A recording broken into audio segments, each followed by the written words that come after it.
Hello दोस्तों, स्वागत करते हैं आप सभी का आपके अपने यूट्यूब चैनल जैकपुर पे। आज का ये वीडियो ना क्लास 10th के लिए काफ़ी इंपॉर्टेंट होने वाला है और बहुत ही शानदार वीडियो होने वाला है, क्योंकि आज के इस वीडियो में हम 25 क्वेश्चन पूछेंगे मिक्स करके। यानी आपके इस वीडियो में हिंदी, इंग्लिश, विज्ञान, सामाजिक विज्ञान और गणित, यानी सभी मिला करके हम लोग 25 क्वेश्चन को देखने वाले हैं। तो वीडियो काफ़ी इंटरेस्टिंग होने वाला है, आप लोग बिल्कुल भी बोरिंग फील नहीं करोगे। हर एक टॉपिक को आज के इस वीडियो में देखेंगे हम। तो चलिए शुरू करते हैं।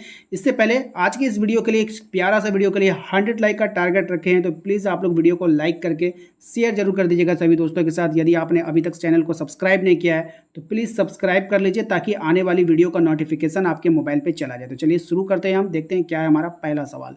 सबसे पहले सवाल में हम लोग आ चुके हैं, जो हिंदी से लिया गया है। यहाँ पर कहा जा रहा है कि विपदा मुझे घबराती है, ये कौन सी क्रिया है। विपदा मुझे घबराती है, ये कौन सी क्रिया है। ऑप्शन है आपके पास सकर्मक, अकर्मक, प्रेरणार्थक या फिर अकर्मक होगा। ठीक है, ये भी ठीक है। बताइए क्या होगा इसका राइट आंसर। यदि आपका जवाब है इनमें से ऑप्शन नंबर ए, विपदा मुझे घबराती है, तो ये सकर्मक हो जाएगा। ठीक है, क्या करती है, घबराती है, यानी जवाब आ गया सकर्मक हो गया।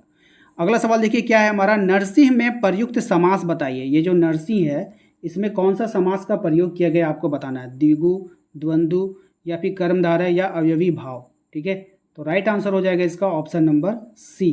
क्या हो जाएगा, ऑप्शन नंबर सी हमारा हो जाएगा कर्मधारय समास।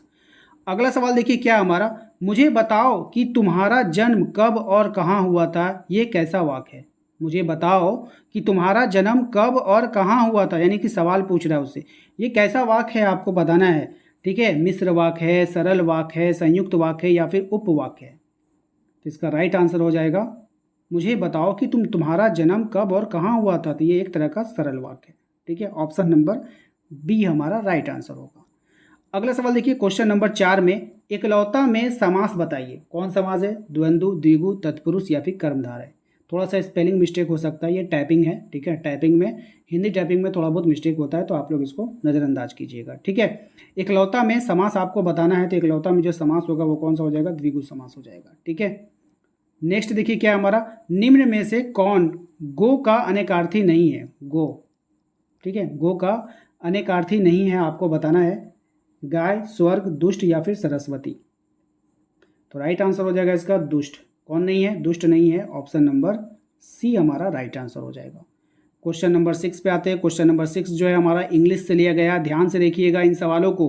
सवाल में आपसे कह रहा है कि what was the only half left in the hurt of लैंचो family.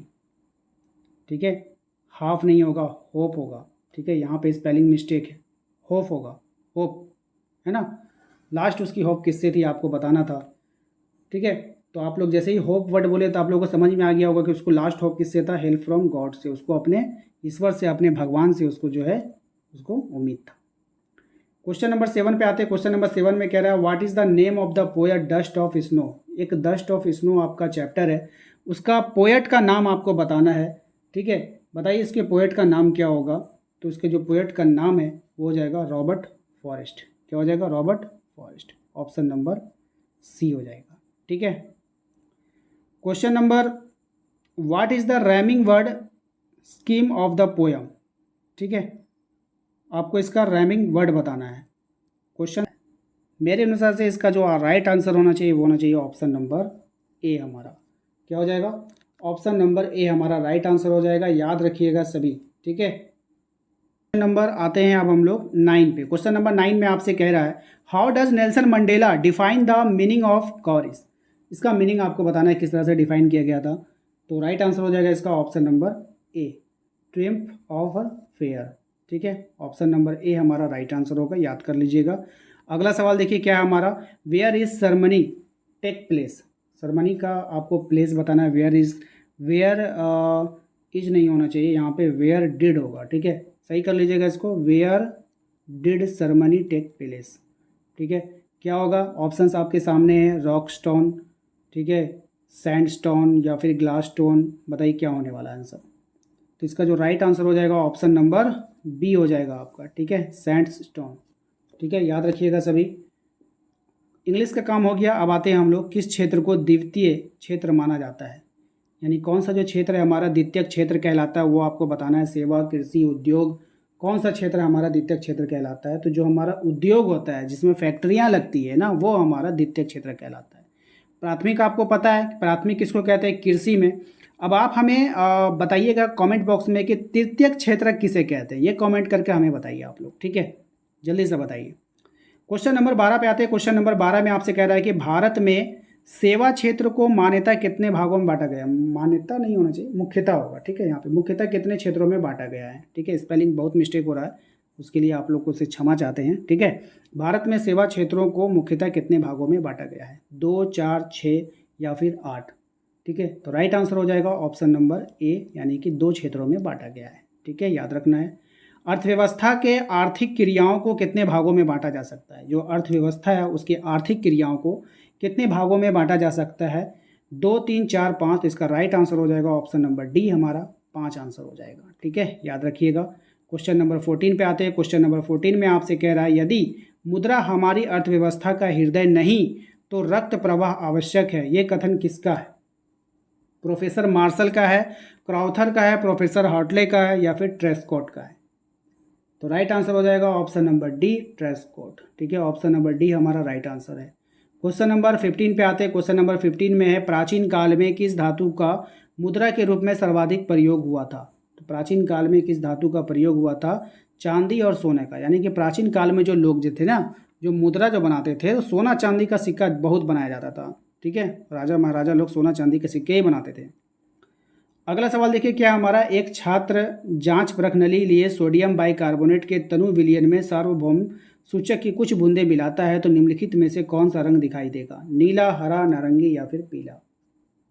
Right answer हो जाएगा इसका ऑप्शन नंबर ए, नीला, ठीक है? याद रखिएगा, बहुत ही इंपॉर्टेंट सवाल है ये। अगला सवाल देखिए क्या है हमारा, निम्नलिखित में से कौन अधातु है? 4 ऑप्शन आपके पास है, कार्बन है, सोडियम है, एल्युमिनियम है, कैल्शियम है। इनमें से आपको बताना है कि कौन अधातु है, ठीक है? बताइए।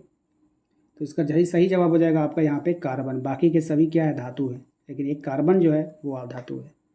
अगला सवाल पे आते हैं क्वेश्चन नंबर 18 पे। क्वेश्चन नंबर 18 में आपसे कह रहा है निम्न में से कौन उपधातु है? यहाँ पे Zn है, Ca है, Ge है, डिस, ठीक है?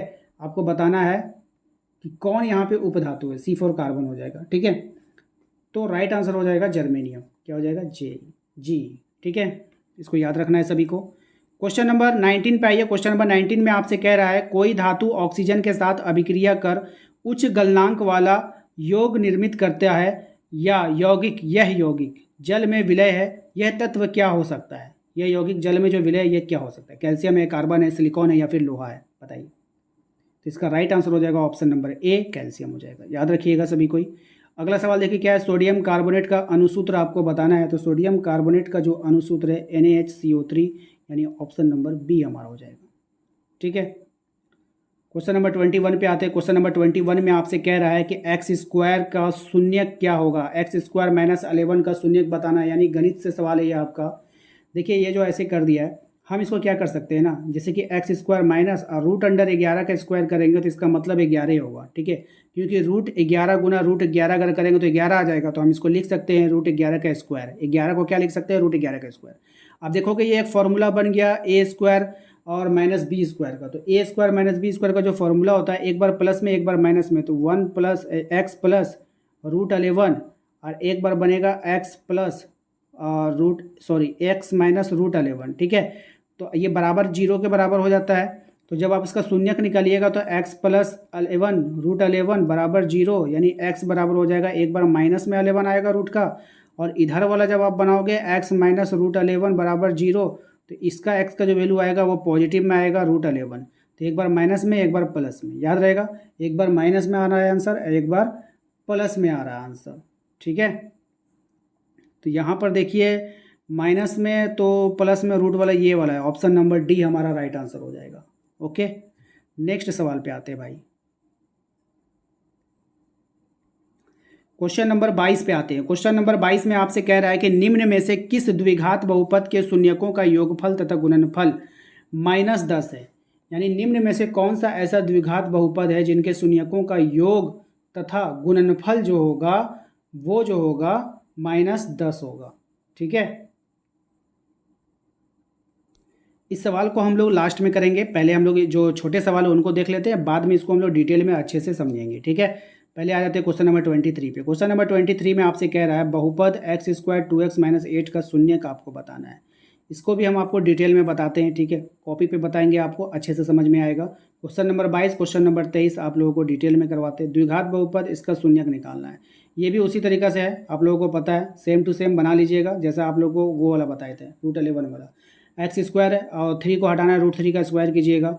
उसके बाद आपको एक बार प्लस में एक बार माइनस में लिखिएगा, उसके बाद आपका ये शून्यक निकल कर आ जाएगा। आप लोग कमेंट बॉक्स में बताइएगा कि क्वेश्चन नंबर 24 का जो आंसर आप लोग क्या दे रहे हो, ठीक है। तो 24 लिख करके डैश दे करके अपने कमेंट बॉक्स में आंसर टाइप कीजिएगा। निम्नलिखित में से व्यापक द्विघात क्या है, यानी कि निम्नलिखित में से कौन व्यापक द्विघात है। तो इसका कौन व्यापक द्विघात होगा बताइए। तो ax square plus bx plus c जो आ जाएगा वो आपका आंसर हो जाएगा। तो राइट आंसर है इसका आपका option number B, ax square plus bx plus c, ठीक है। चलिए क्वेश्चन नंबर 22 और क्वेश्चन नंबर 23 पर अब चले आते हैं। क्वेश्चन नंबर 22 को और क्वेश्चन नंबर 23 को हम लोगों ने छोड़ दिया था। तो चलिए सबसे पहले देखेंगे क्वेश्चन नंबर 22 को। निम्न में से द्विघात बहुपद के शून्यकों का योगफल तथा गुणनफल -10 है, यानी कि कौन छूट गया है, यहाँ पे 3 होना चाहिए था, ठीक है। शून्यकों का जो योगफल होगा वो 3 होगा और तथा गुणनफल जो होगा वो -10 होगा। यही आपका परफेक्ट क्वेश्चन है, ठीक है। क्वेश्चन में सुधार कर लीजिएगा, ये आपका क्वेश्चन है। अब यहाँ पे ध्यान देने वाली बात है कि यहाँ पे हम लोग को पर्टिकुलर सब का जो है गुणनखंड कर करके जो है हमें निकालना होगा उसके शून्यक, ठीक है। तो यहाँ पर जो इसका राइट आंसर हम आपको बता देते हैं, इसका जो राइट आंसर है वो ऑप्शन नंबर सी है। और सी ऑप्शन में आपका एक्स स्क्वायर -3x और -10 को हम लोग लेंगे और इसके शून्यक को निकालेंगे और उसका योगफल और गुणनफल देखते हैं कि हम लोग -10 आता है या नहीं, ठीक है। तो चलिए हम लोग यहाँ पे देखिए समीकरण को हमने लिख दिया है। समीकरण लिखने के बाद एक्स स्क्वायर को लिखा है, यहाँ पे एक्स स्क्वायर लिखने के बाद यहाँ पे -10 लगाया, इसको तोड़ करके हमने लिखा है -5x प्लस 2x। दोनों को अगर आप जोड़ोगे घटाओगे तो ये आ जाएगा -3x और गुना करने पर आ जाएगा 10x स्क्वायर। इसके बाद इन दोनों में देखिए क्या कॉमन है, x कॉमन है, यहाँ पे बचेगा आपका x, यहाँ बचेगा -5।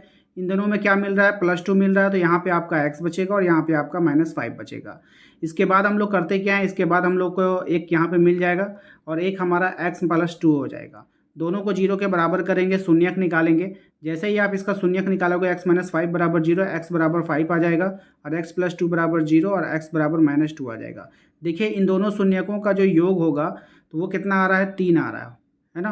देखिए 5 को अगर आप ध्यान से देखिए, यहाँ पे क्या है 5, अब प्लस -2 करोगे तो ये पे क्या हो जाएगा, 5 - 2 = 3 आ गया। अब दोनों का आपको क्या करना था, गुणनफल। जैसे ही दोनों को गुना करोगे तो 5 दूना 10 हो जाएगा, लेकिन माइनस है तो -10। तो जो सवाल में कह रहा था वो इस वाले ऑप्शन से आपका निकल कर आ गया, यही इसका आंसर होने वाला है। ऑप्शन नंबर सी आपका आंसर हो जाएगा।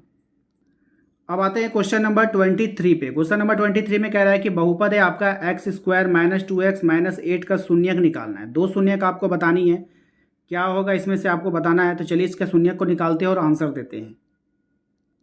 देखिए यहाँ पर हमने सवाल लिख दिया है एक्स स्क्वायर -2x -8। उसके बाद इस वाले को आपको तोड़कर यहाँ पे लिखना था, -4x प्लस 2x लिखेंगे तो आपका -2x फिर से आ जाएगा, -8 हो गया। अब यहाँ पर देखिए आप लोगों को क्या करना है, कॉमन लेना है, इसमें से x कॉमन लेंगे, यहाँ पे x बचेगा, यहाँ पे -4 बचेगा।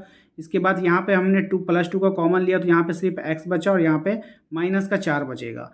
अगर आप ध्यान दोगे तो यहाँ पर आपको एक कॉमन यहाँ पे मिल गया और एक हो गया x + 2 हो गया। इसको 0 के बराबर कीजिए, शून्यक निकालना है। तो x - 4 = 0, x = 4 आ गया, x + 2 = 0, x = -2 आ गया। तो 2 शून्यक आ गया, 4 - 2। देखेंगे हम लोग 4 - 2 कौन से ऑप्शन में दिख रहा है। यहाँ पर देखिए 4 - 2 जो है आपको ऑप्शन नंबर किस में दिख रहा है, ऑप्शन नंबर बी में आपको दिख रहा है। तो यही आपका राइट आंसर हो जाएगा।